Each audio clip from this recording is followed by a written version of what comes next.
making this video to see if somebody can help me here.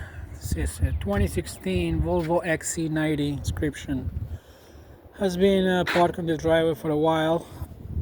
When I tried to start it, didn't start, so the battery was dead, and the battery has been replaced. So this is a new battery, and this car has two batteries. So this is the second, the startup battery right there.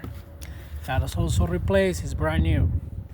What happened is when I replace the batteries, no lights show up here on the dash.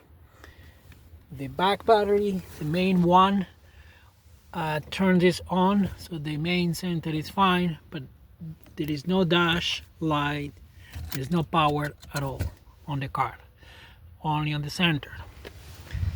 What it is what I thought. I checked the manual and it seems to be the relays.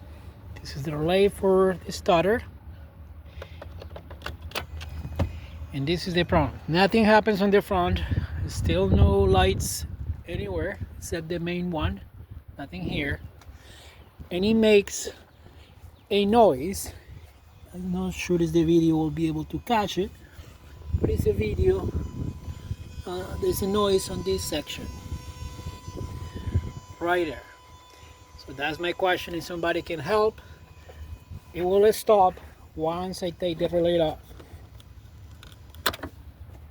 Stop it, put it back, and the noise. Anybody can help?